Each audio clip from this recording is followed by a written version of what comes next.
Okay, fifth graders, chapters 11 and 12. Save me a seat. Chapter 11. Ravi. Ravi, asks Mrs. Beam, would you like to come up to the board? This is it, the moment I've been waiting for. Yes, ma'am, Mrs. Beam, I say quickly, correcting myself. In my hurry to get up, my knee bangs against my desk, and all my school supplies fall to the floor. I don't want to miss my chance to show off my math skills, so I quickly bend down to pick up my things. My glasses start to slip down my nose, but before I can push them up, something hard hits my forehead. It's Joe Sylvester's head. Why has he done this? Bumped me with his rock-hard head. Can't he see I'm trying to collect my stuff? I rub my forehead as he rubs his. His giant foot is stepping on my name card. Bigfoot, I mutter under my breath. Dylan hears me and laughs. That's rich, he says. Bigfoot just sits there like a lump, but Dylan gets right down on the floor beside me and helps pick up the rest of my things. I thank him for his help, then take a deep breath and straighten my back. I am not going to allow anything to spoil this moment. This is my time to shine. I march up to the front of the class, take the blue marker from Mrs. Beam's hand, and face the whiteboard. I look at the first problem. 23 times 13. I close my eyes and the answer comes to me in a flash. 299. But I am not going to blurt it out and take a bow. I am going to show Mrs. Beam something she has never seen before. What you are about to witness is pure magic. A secret handed down from ancient times, I say with confidence. There is complete silence in the classroom. I think Mrs. Beam's jaw has just dropped. Take your time, I warn myself. I write the two numbers one below the other in blue marker. Then, with a red marker, I draw an arrow connecting the last digits of both of the numbers. 3 times 3 is 9, I say aloud, writing 9 in the ones place with the blue marker. Then I pick up a green marker and draw two arrows like a cross. 2 times 3 plus 3 times 1 is 9. I use blue again to write 9 in the tens place.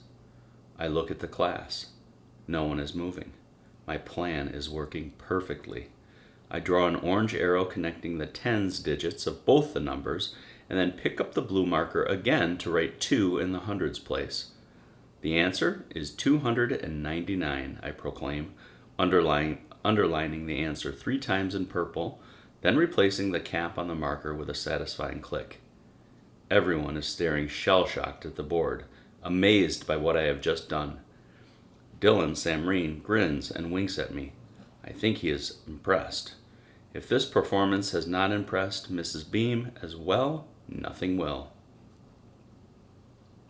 Ravi, she says very slowly, looking at all the arrows on the board, your answer is correct, and your method is very colorful, but, what can she mean, but?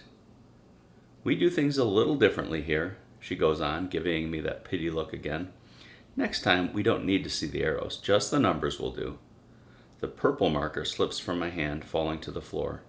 First, my manners are too Indian for her, and now my math?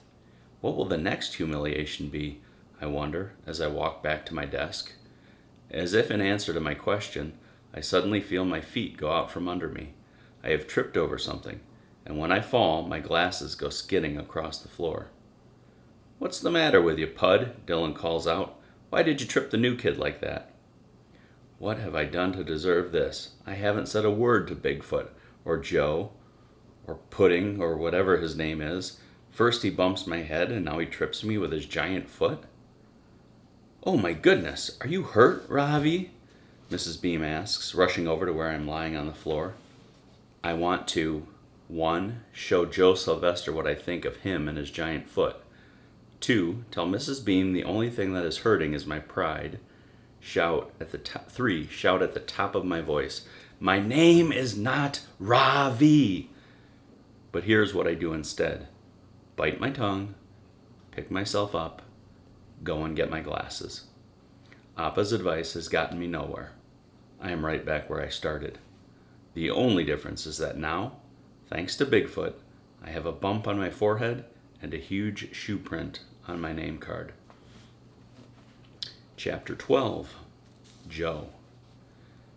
When Mrs. Beam calls on the new kid to come up to the board to do the first problem, he jumps out of his seat like a jack-in-a-box on a spring.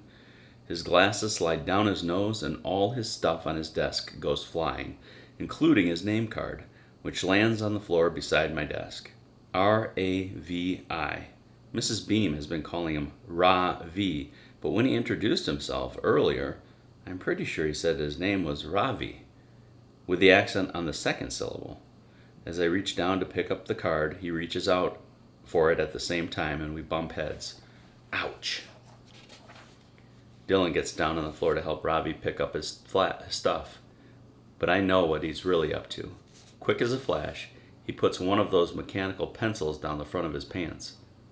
When Ravi finally makes it to the front of the class to solve the problem, he draws a bunch of crazy-looking arrows on the board, each in a different color.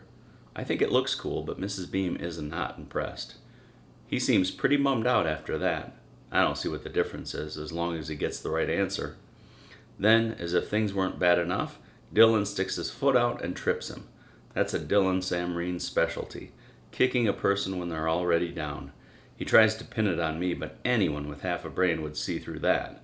How could I trip him from 10 feet away? My legs are long, but they're not that long.